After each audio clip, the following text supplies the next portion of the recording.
G'day and welcome to the second video on Markov Chains. For this video I'm going to show you how Markov Chains can actually be used not so much in probabilities but in the shifting of people or items from one thing to another. For example, let's have a look at this situation here.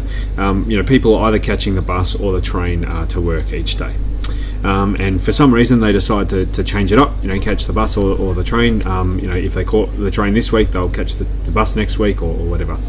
So I'm told that if they catch a bus in this week or this month, then 20% of them switch to the train in the next month.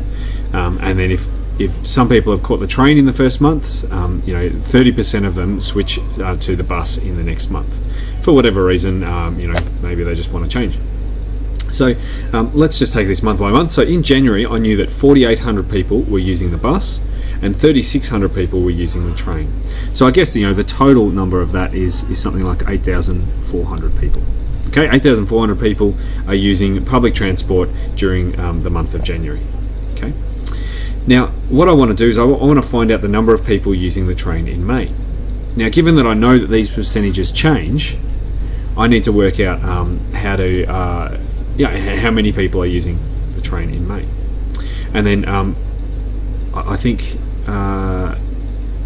and then the second question is that I want to find out the people using the bus and the train in the long term. So after many months, what would the steady state be? And I'll explore that a little bit later.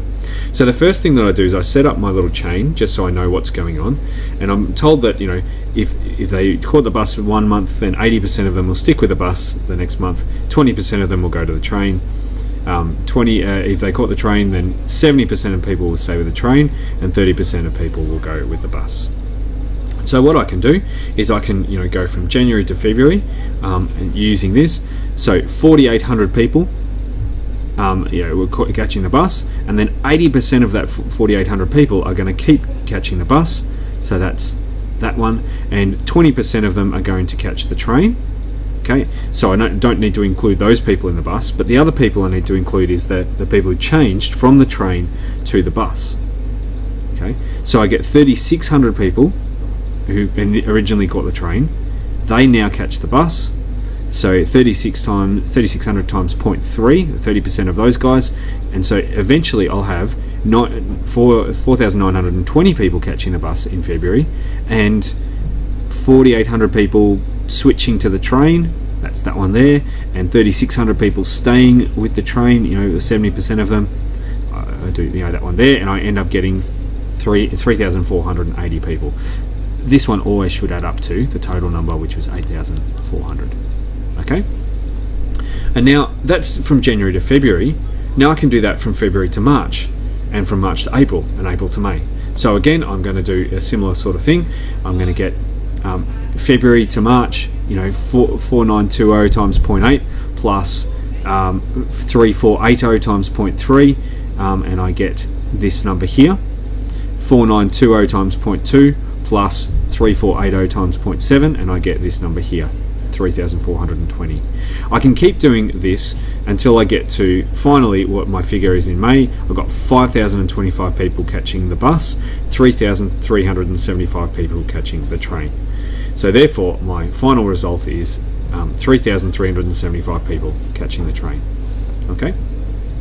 There's another way of approaching this. Like I like this method because it's fairly visual. I can kind of see what's going on. I can see how many people are moving from one to the other. But there's another thing that I can do. I can use matrices to work this out. Just before we do, I just want you to notice something here. 4,800 people were catching the bus. Then that increased by 120 in the first month. That increased by 60 in the next month. That increased by 30 in the next month. That increased by 15 in the next month. So we have this 120 down to 60, down to 30, down to 15, and the other one will also follow a similar sort of pattern. As you can see, it's kind of halving the number of people each time, and I would expect that to happen for the rest of the time as well. I'll look at that later on when we get to steady state. Here's another way to approach the same problem. Using matrices, we set up the transition matrix. So again, I've got last week, bus, train, this week, bus, train. And n is the number of transitions or the number of months that we change. And then I set up, this is the transition matrix here. And then I set up the initial matrix. This is the initial number of people. Bus up the top, 4,800, and train down the bottom, 3,600. Okay. So I'm going to do this on my calculator. 0.8, 0.3, 0.2, 0.7, all to the power of 4, because there's 4 changes. From January to May, there's 4 changes of 4,800 and 3,600, and I end up getting these two numbers here.